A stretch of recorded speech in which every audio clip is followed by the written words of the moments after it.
Hello everyone, thank you for clicking on the video and welcome back to another episode of Bikers Drive. If you haven't done so, I highly recommend you watch the first episode. But just to recap, with each episode I will pick up a fellow biker guest of mine, we'll go for a drive. We'll ask them how their biking journey began, what they're riding now, what's their favourite bike, their favourite gear, what's their favourite route, trip. But the key question at the end is, how does riding affect your mental health? What does it mean to you when you put that helmet on and you go for a ride? And we're doing this to bring awareness of mental health and its importance. But I'm doing this to raise money for the charity Mind. They've helped me out in the past. And I will leave all the details at the end and also in the description below too. But today's guest is a dear good mate of mine. There's always banter, there's always a laugh, we're always taking the mick out of one another.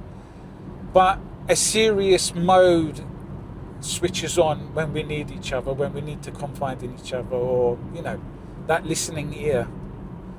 He's always been there for me. I'm always there for him.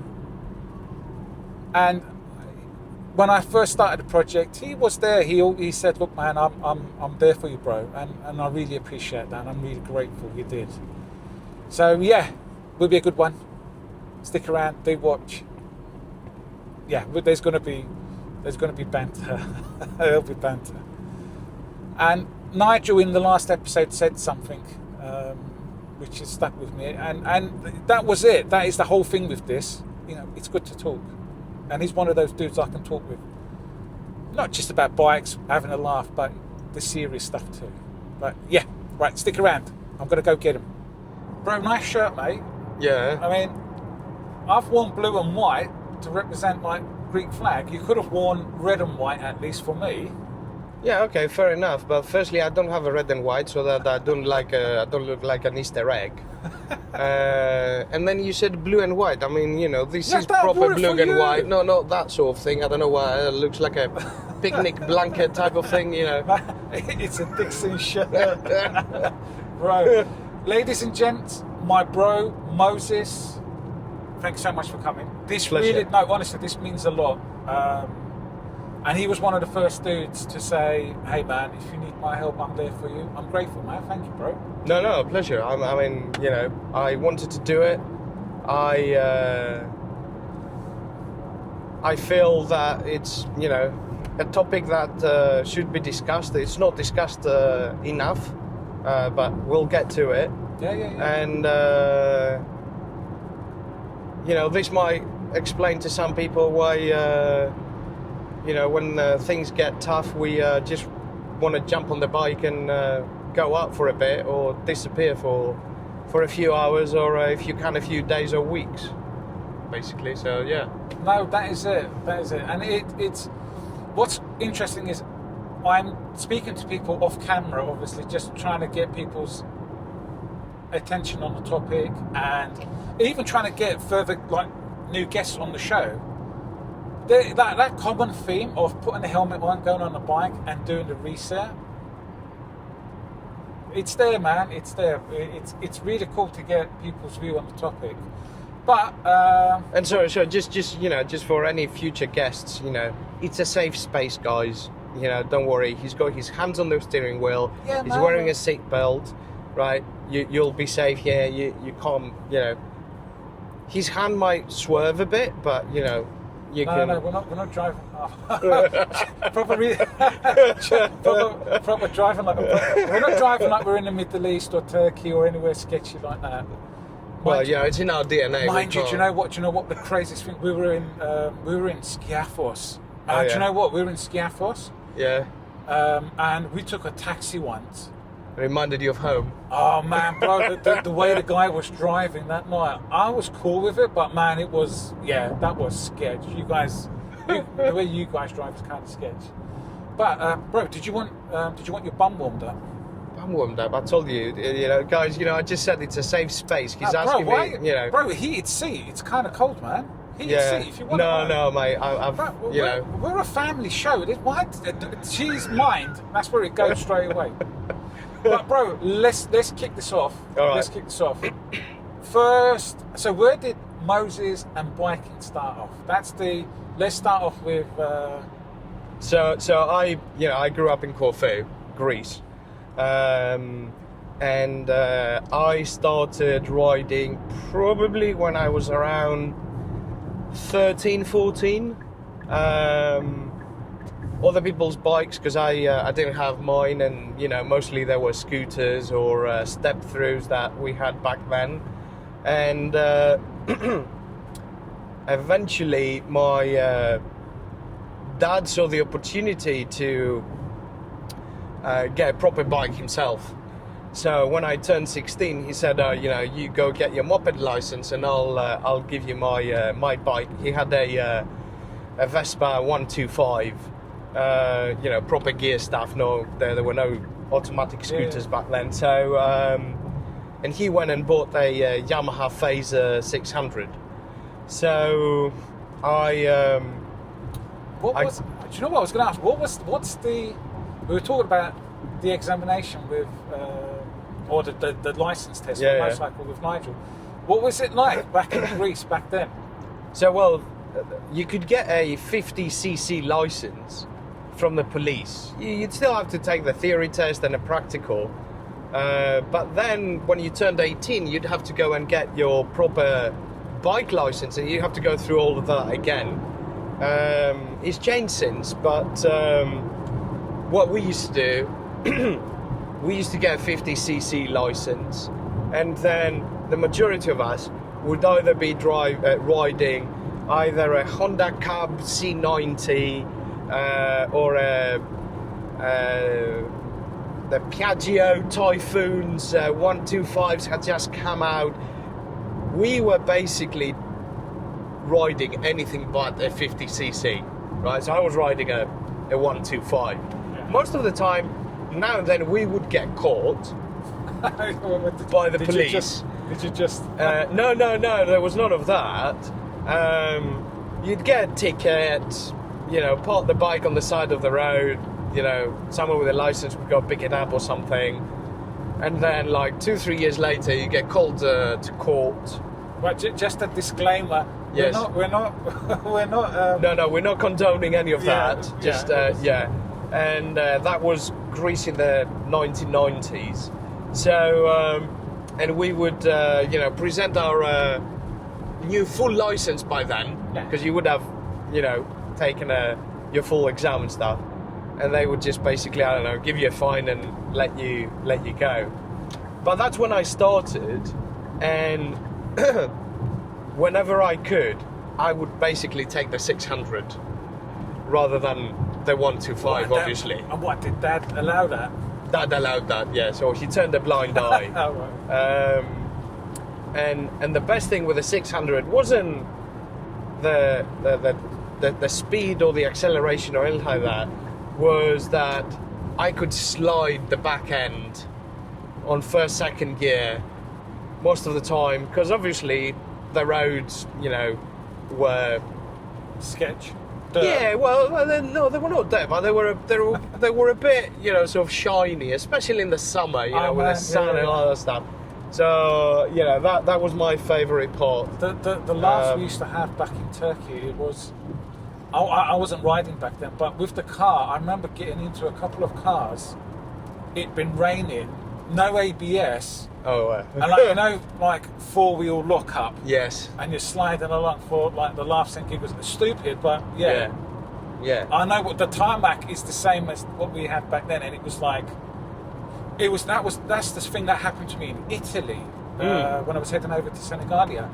Like, it's a lovely tarmac road, but as soon as it rains, oh yeah, man, it's just like driving on or riding on ice. Ice, right?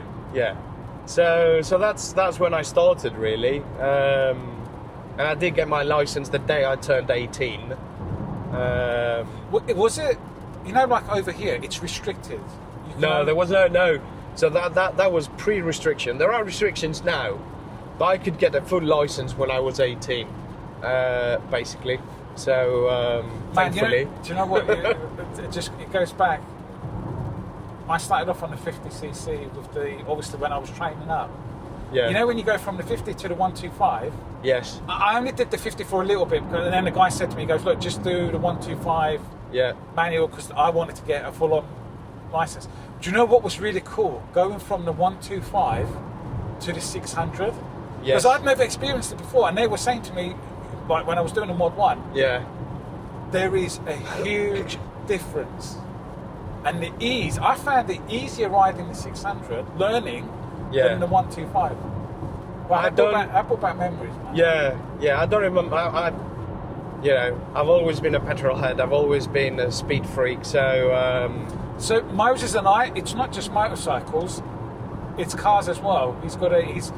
I've done a bit of B-roll. He's doing up his. No, is it finished? The MX-5. Yeah. So it's a Mark 1 MX-5, and because what we initially planned, right? So this is why This is why the show's called Bikers Drive. We're driving. You guys can hear the wipers and the rain.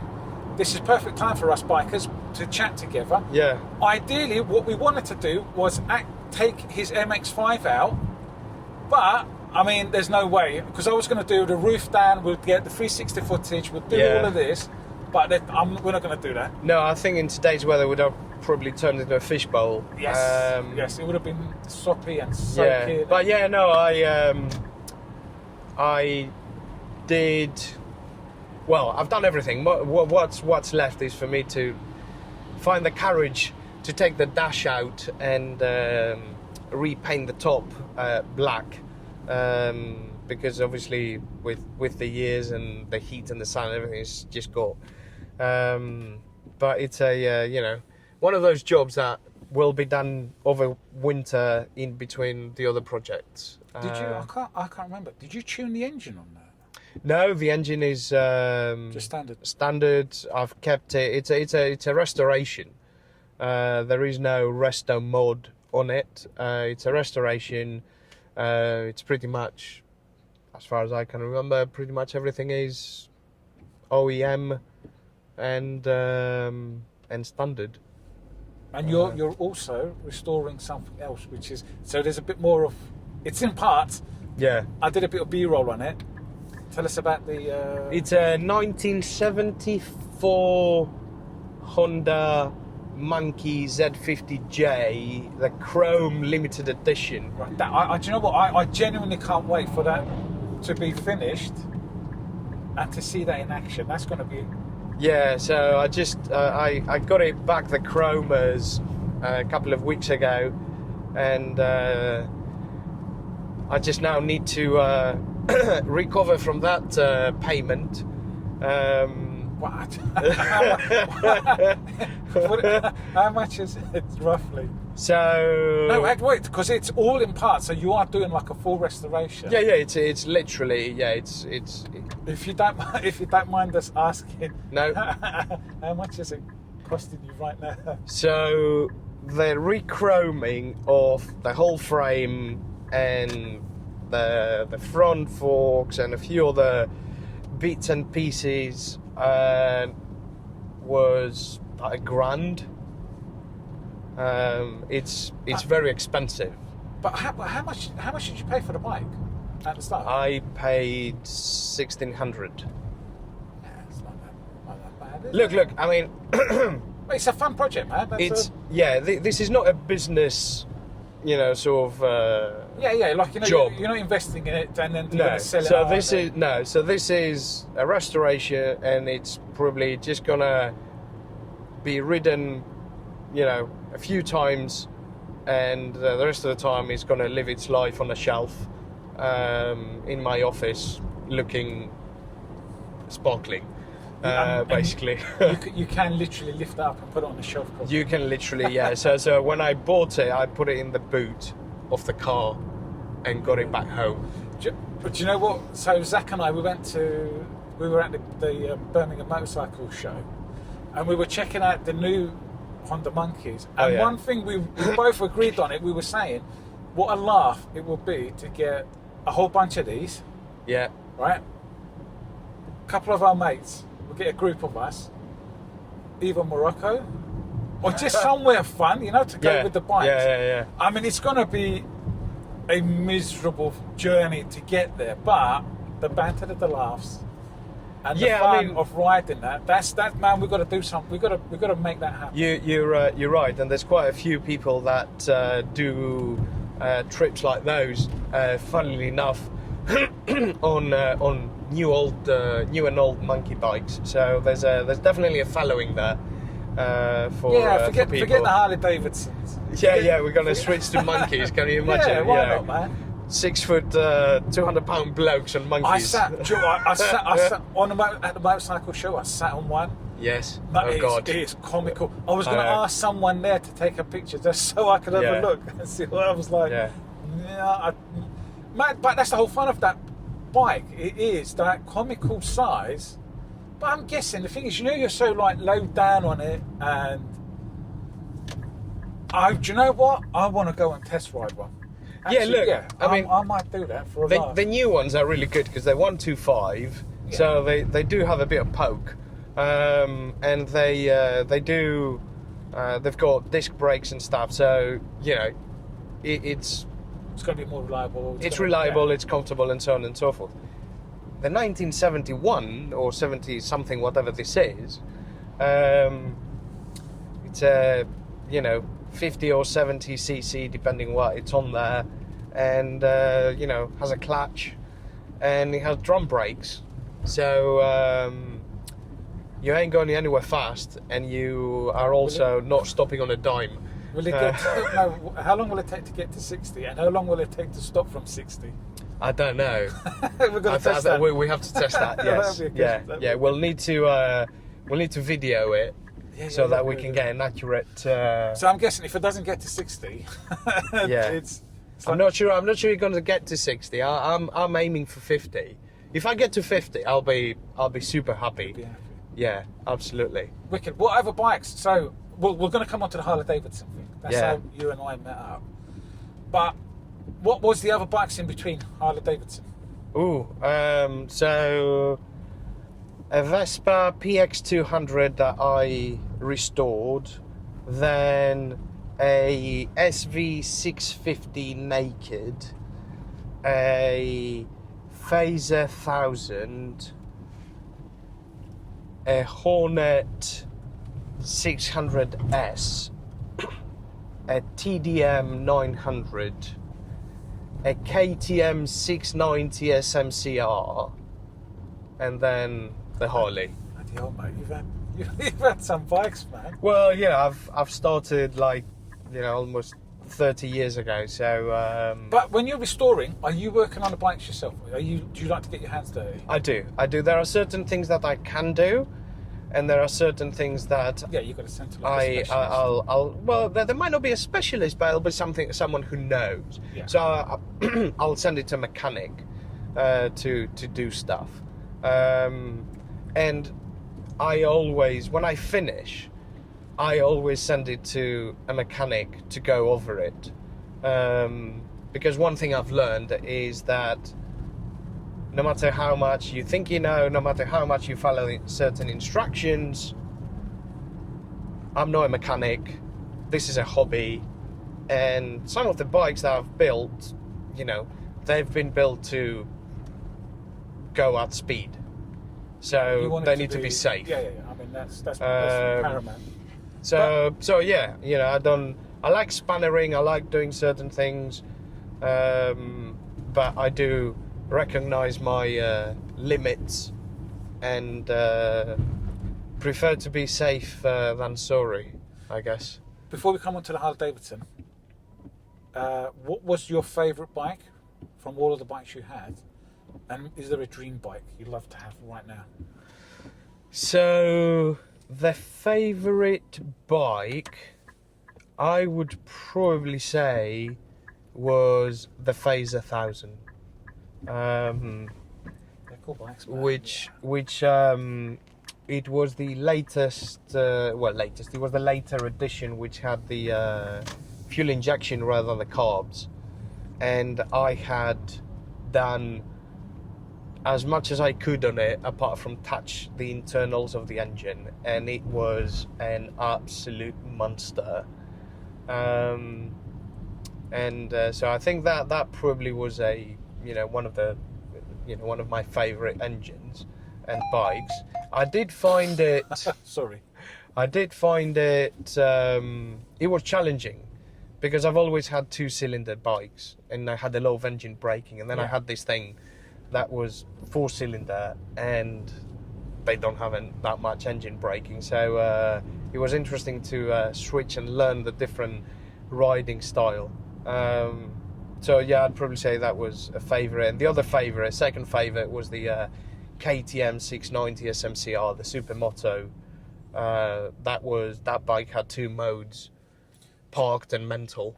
Do you know what was good to see? So at the start of the year, I was at the London Motorcycle Show, and KTM looked like they were doing a closing down sale. It was really sad to see. Now, so that's the November 2025 motorcycle show. They had a full-on stand. It looked like they were back in action. Yeah.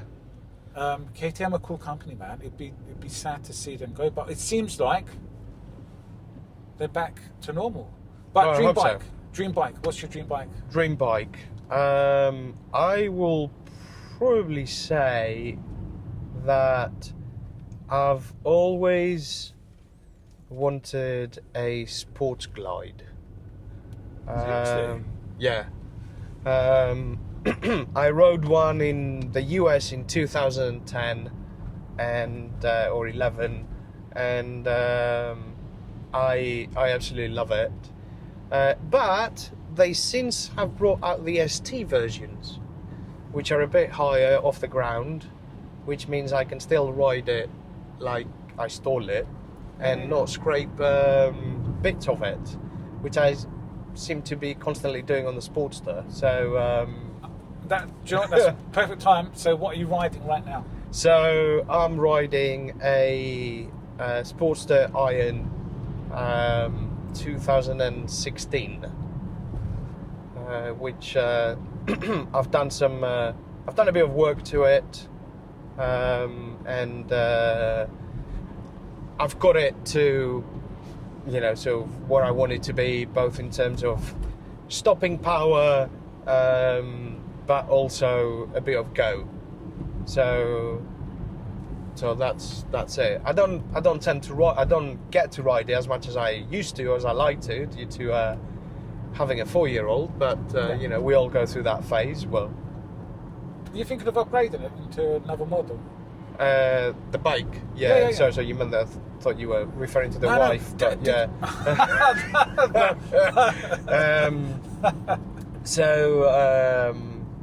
I'd love to, but for me, when you get a bigger bike, so you can keep up with us.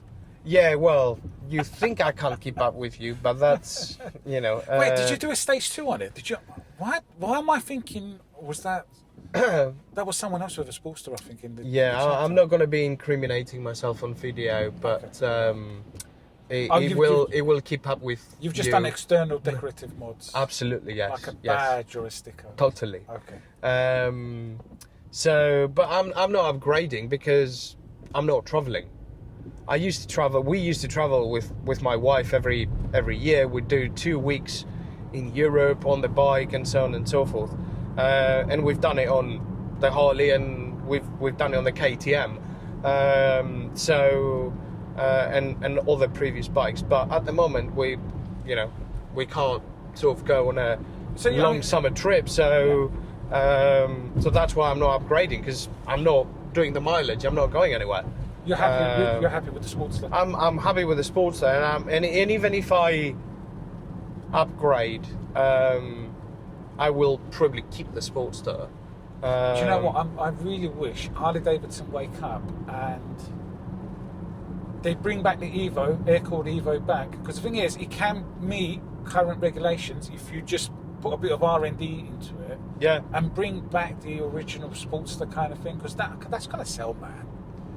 Yeah, I mean, I like what they did with the Revolution engine and everything else, but I mean, if you think about it, how many people do we know that have upgraded from a Sportster, sold the Sportster, and everybody basically said, "I wish I had kept the Sportster also." Yeah. Man, I was thinking of having a 48 on the side as, like you're just a little run around, maybe when I'm going into central London, because I don't mind with the low rider rest, but it's like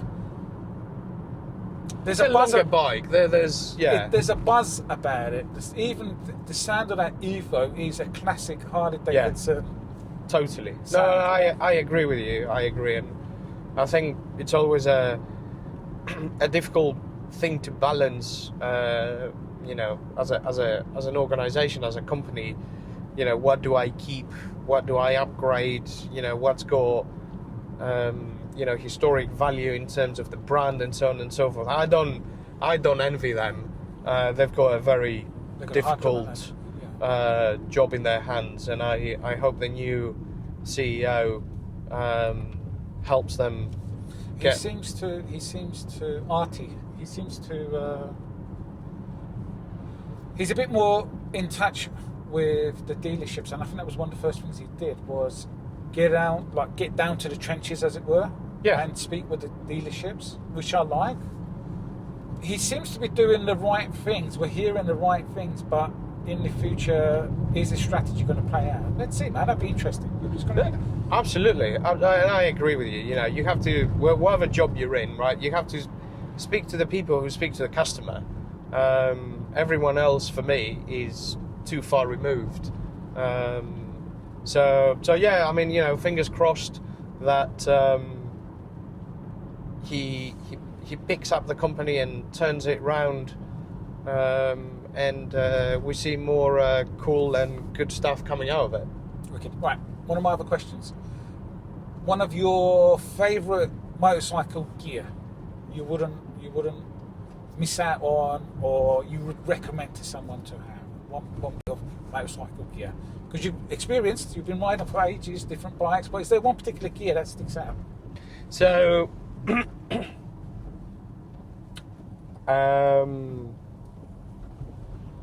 take your time, you're not under pressure. no, yeah, exactly, yeah. How long do we want to make this video? I think that, you know, if you're going to spend money on gear, on something, apart from the standard stuff like, you know, your helmet, your jacket, you know, trousers, boots and stuff, what was a game changer for me, and I ride all year round, right? So I commute to work on a bike. I don't use the Harley, but I you know, so irrespective of the weather, unless there's, you know, thick ice or snow on the streets, I'll commute on the bike.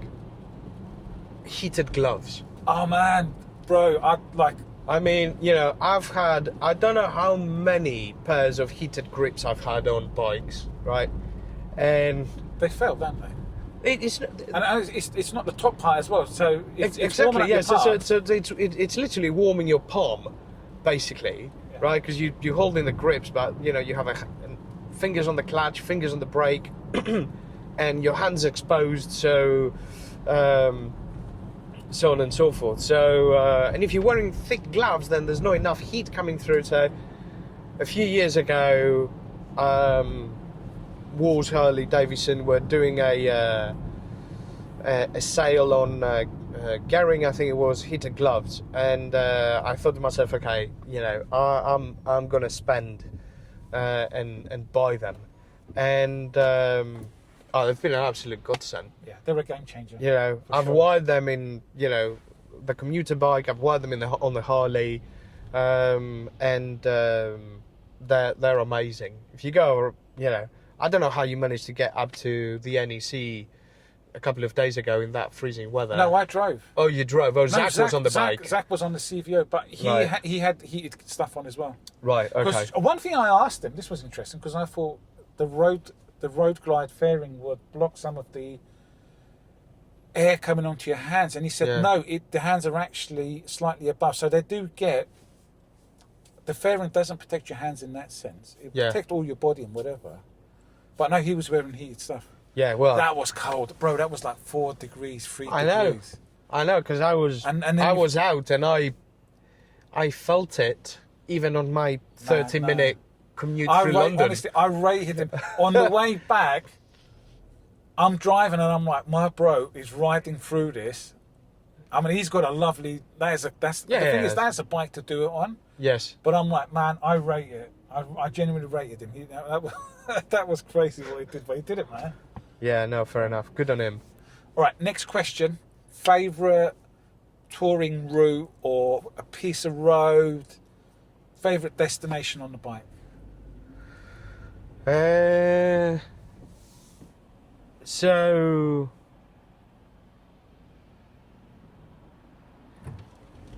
I did a trip a few years ago to the Moselle Valley, and the way the valley itself was amazing, and I would absolutely love to go back.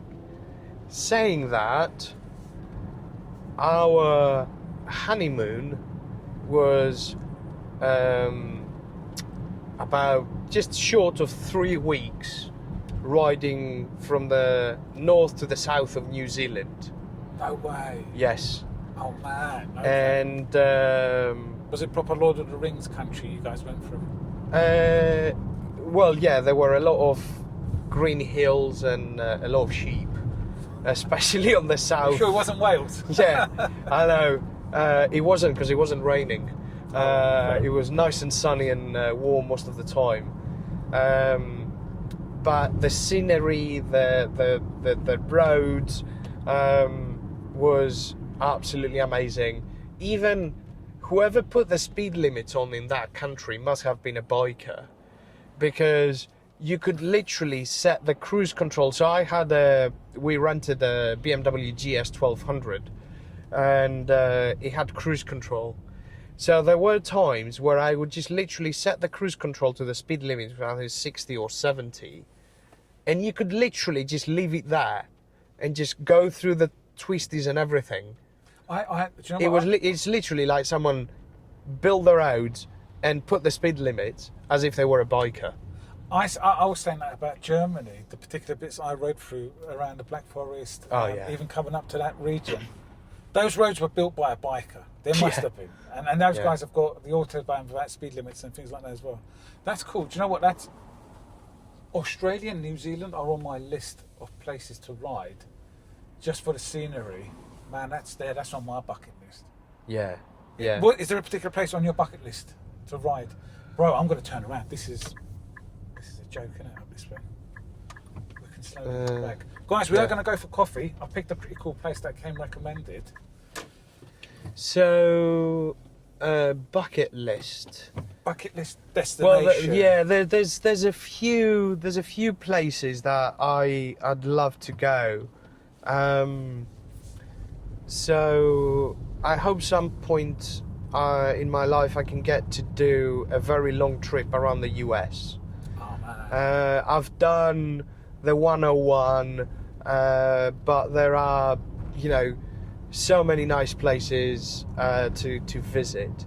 And then another riding, I guess, place, destination, I would probably want to do either Costa Rica or the places like Cambodia, and they'll be pretty much, we ain't going to be doing them on a Harley, I don't think. I mean, we could, but there's going to be a lot of scraping. Yeah, there'll be a lot of scraping, and we might get stuck a few times because I don't think the mud will go through the fender, that sort of stuff. Overheat, you got the oil, that as well, yes. But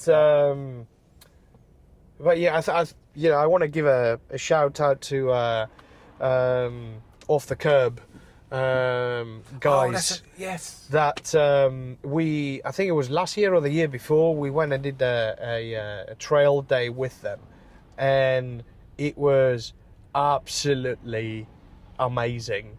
There are, I don't have enough hours in a weekend to be able to do all the riding that I'd like to do.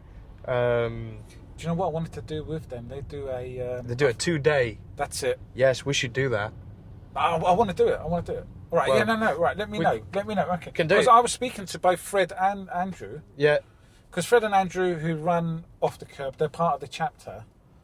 I'm going straight in. Let me squeeze in that way. Yeah, so they're part of the chapter. We know them. Yeah. Because that sounds really fun, that 2-day one, because it's like, it's tarmac, and then they will take you off-road, but all around Surrey. Yeah. No, absolutely. I mean, I had an absolute blast. We were lucky the weather was good. But, you know, I don't think the weather will stop you going, because we always have the right gear if we need to. But anyway, yeah, I'd love to do a bit of, trail riding, off-roading type of stuff. That's another thing on the riding bucket list. Wicked. Right, key question. Yeah. You put your helmet on. Yeah. You're riding. What does it do for you? What does it mean for you? Do you chill out? What does it mean when you're riding with us and the banter we have at the end? For me, I think it's priceless when we do the chat stuff. The thing is, Moses and I, we don't get a chance to do much because it's like family, work, the little bits we do. I always think it is a restart. Like, we've met a couple of times and we've gone aside and we've spoke about our own issues that we're having, and he's always been there. He's always been a good listener. Likewise, I like to think. You have been, absolutely. And I feel, that it's that talking part of it, Yeah. When we even just we do, besides the biking part, that's recharging us. But just to sit back, bro, I hate this roundabout. What is up with this roundabout? I know we're talking about something really sensitive, but this roundabout is awful. I know it is a bit busy, but for me, when we meet up and we do all of that and we have our little chat, priceless. Yeah. No, absolutely. Look, there's you're. So I'll answer your question about what happens or what I feel when I put the helmet on,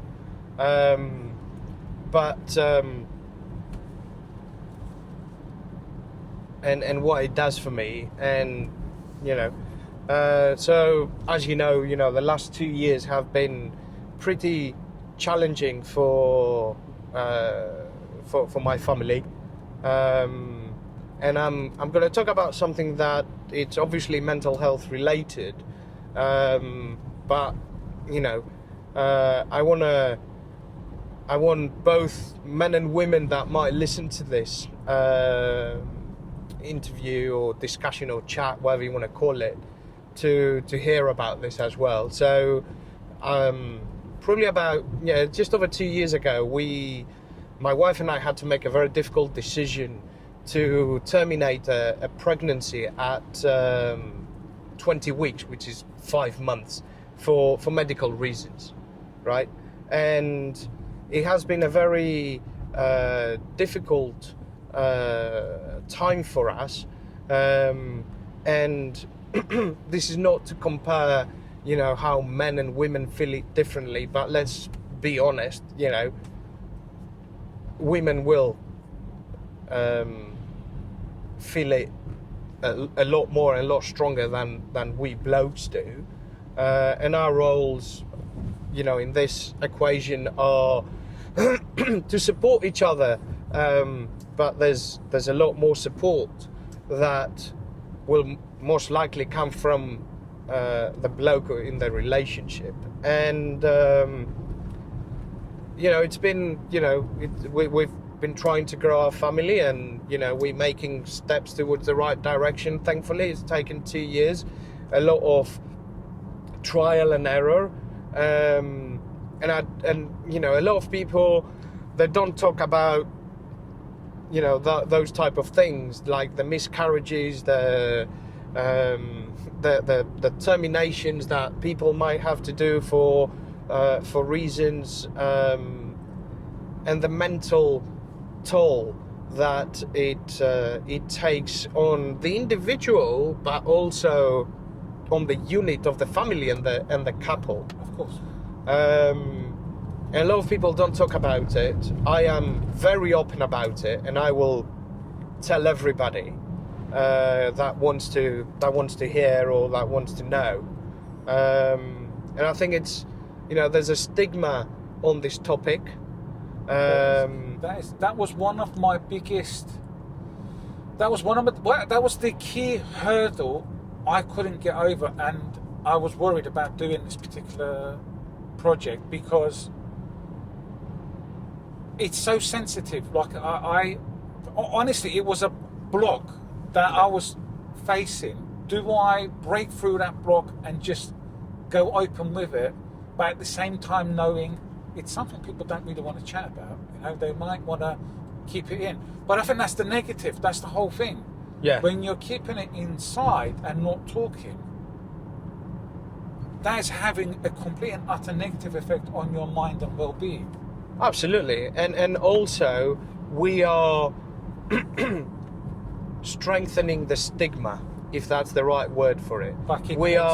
Yes, we don't talk about it. It just basically confirms to the other person who might have had a similar experience that we shouldn't talk about it. And I personally think that's wrong. That's my opinion. Yeah. And I think we should talk about it because unfortunately it's part of life and a lot of people go through it and the toll that it has from a mental health perspective, let alone the physical, especially on women, is something that we need to recognize and we need to support. And because it's part of life, we need to instill a bit of normalization into it. And by normalization, I mean that people should not feel that, you know, they're on the sidelines, they're the exception to the rule. Unfortunately, they're not, you know, and statistics speak for themselves, and I'm not a medical professional to quote those, and they're readily available on, you know, the proper websites like the NHS. But so, you know, through the last 2 years, you know, both my wife and I had to sort of support each other, but also individually maintain a level of good mental health. Yeah. Okay? And I know we always talk about mental health with a negative connotation to it, as in, you know, oh, mental health, bad. You know, someone's feeling X, Y, and Z or experiencing A, B, and C. But there's good mental health, like you have good health and bad health. So the way I've, you know, sort of tried to maintain a good mental health or a good balance as much as possible is by going out on the bike when I can. And it was funny because we met a couple of weeks ago for dinner, and I was telling you asked me how was the ride that you couldn't make, and I said to you, I think it was great. I don't know where we went, how we got there. Yeah. All I know is that I put my helmet on, started on the ride, and I was so, I don't know, zoned out from, you know, where we were going, and I was so focusing on my riding, a bit of music, you know, the good weather that we had, that, I don't know, I just, you know, it relaxed me so much. It was amazing. And that's, you know, that's usually, you know, how it feels when I go out for a ride with a chapter or with or by myself or with smaller groups and so on and so forth, right? We go out to have a chat, have a laugh, enjoy the ride, and basically, you know, take our mind off the day to day. Because, you know, if you're riding a bike, it's very difficult to fall asleep, for example, because you're going to fall off immediately, right? You need to keep your balance. You know, it's not like we sat in the car, you know, you could sort of fall asleep on the wheel or something like that. So you always have to be awake. You're very much clued on. That is it. You're very much clued on, and concentrating all of that. But that's the thing. Those moments you're concentrating and riding, whatever issues you've got going. I mean, we've always said, look, if you're completely stressed out, you've had an argument, you're really not. You shouldn't be riding, and not in the mindset you shouldn't be riding. But it's absolutely. The thing is, when we jump on that bike, helmets on, and we're concentrating up ahead, the mind is just resetting away. Yes. You know, it's no, 100%. And you know, I think you're making a very valid point here that there are times when you think, you know, I'd like to go for a ride, but I'm too tired, might not have slept well, whatever it might be, my body's aching, you know, we don't go. You just become, that's a liability then. Really. Yeah, we don't, absolutely. So there's, you know, we use biking as our release, but you know, we have to be aware, self-aware, and make sure that, you know, if you're not good, you don't go out. Now, saying that, don't sit there and simmer, right? There's plenty of us in, you know, either in the chapter or outside the chapter that, you know, we've formed relationships together that you can pick up the phone and basically say, have a chat if you're too far to meet up, or ask them to come and meet you. And I'm saying this to anyone that will hear this chat that we're having, right? Pick the phone up, call me. Worst case scenario is I'll give you a ring back if I can't speak there and then. But that ring back, I promise you, will be in the next 10 minutes.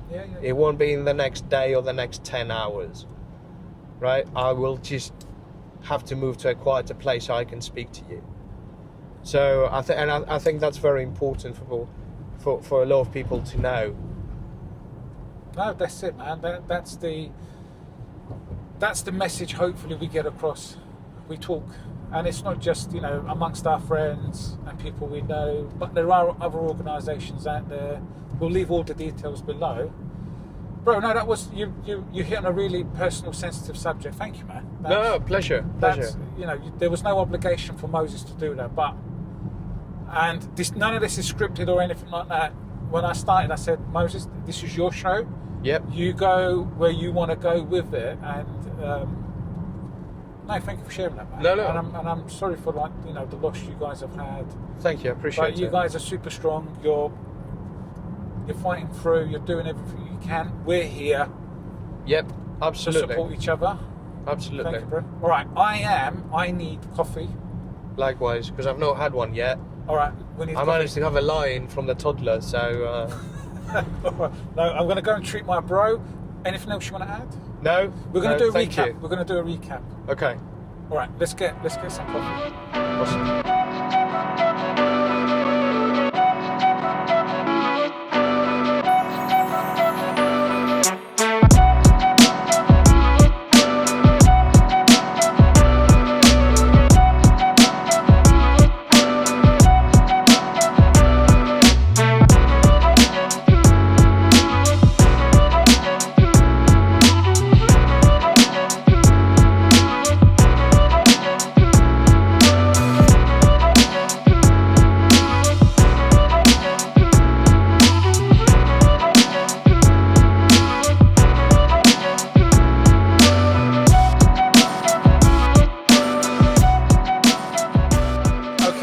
Back, we had awesome coffee, awesome banana slices. Moses had the chocolate chip one. I had a plain old banana slice. We were at Brass Monkey in Radlett all I'm going to say is that was some of the best coffee I've had. Absolutely, it was really good, and the cakes were great. Yeah, and it's a really cool vibe in there. It's like Yeah. an art gallery. You guys will see the B-roll. But it was a really nice place. We were speaking, I think that was the manager or the owner probably. I guess But so, really, yeah. really nice guy, because I asked him for permission and I was explaining to him what we're doing, and he was really full on board. So thanks so much. If you are watching, thank you. That was really nice. But really cool place. I will leave the details below. Moses, thank you so much, bro. Pleasure, That mate. was, Pleasure. Man, you hit on sensitive bits. You didn't have to, and I'm like, thank you, because you really are highlighting what we're trying to do. Jumping on the bike, recharging, resetting, especially during sensitive moments in your family. But thank you, man. No, pleasure. As I said, you know, I'm very open about it. Thank you, man. You know, I do think that people need to talk about it more. So if this it's- helps, great. No, so it's not just talking with friends. If you do need help, I'm trying to bring awareness by also sort of raising funds for Mind. Mind have helped me out in the past. I will leave their details at the end. It's also in the description below. I will make my little donation. And guys, look, there's no obligation. If you can, that would be fantastic. You don't even have to do it through my Just Give. You can do it separately. There's an awesome gentleman who's done a donation. You know who you are. Thank you so much, because what you did was awesome. That's all I'm going to say. But he knows who it is. I know he's going to watch this. You did something really cool, bro. Like, thank you. That was awesome what you did. Yeah. Until next time. Excellent. Bro, Look forward to it. You know what we should have done? We could have gone for a Turkish kebab. What do you know about kebabs? What do the Greeks know, man? Well, we certainly know a little bit more. Bro, we invented the kebab roll and the doner and the shish. You guys stole it from us. Well, we didn't exactly steal it, considering, you know, we were under the thumb for about 400 years, but... Baklava. Yeah, right. We invented baklava, and you guys think you did. tried to steal that from us. Yeah. Turkish yogurt is the best yogurt. You don't have any... What Turkish yogurt? That doesn't even exist as a brand. If you go anywhere, it's Turkish Greek coffee yogurt. is the best. Turkish coffee? We've got the best beaches. Well, I don't know how you pronounce that, but either way, I don't think you do have enough coastline. You keep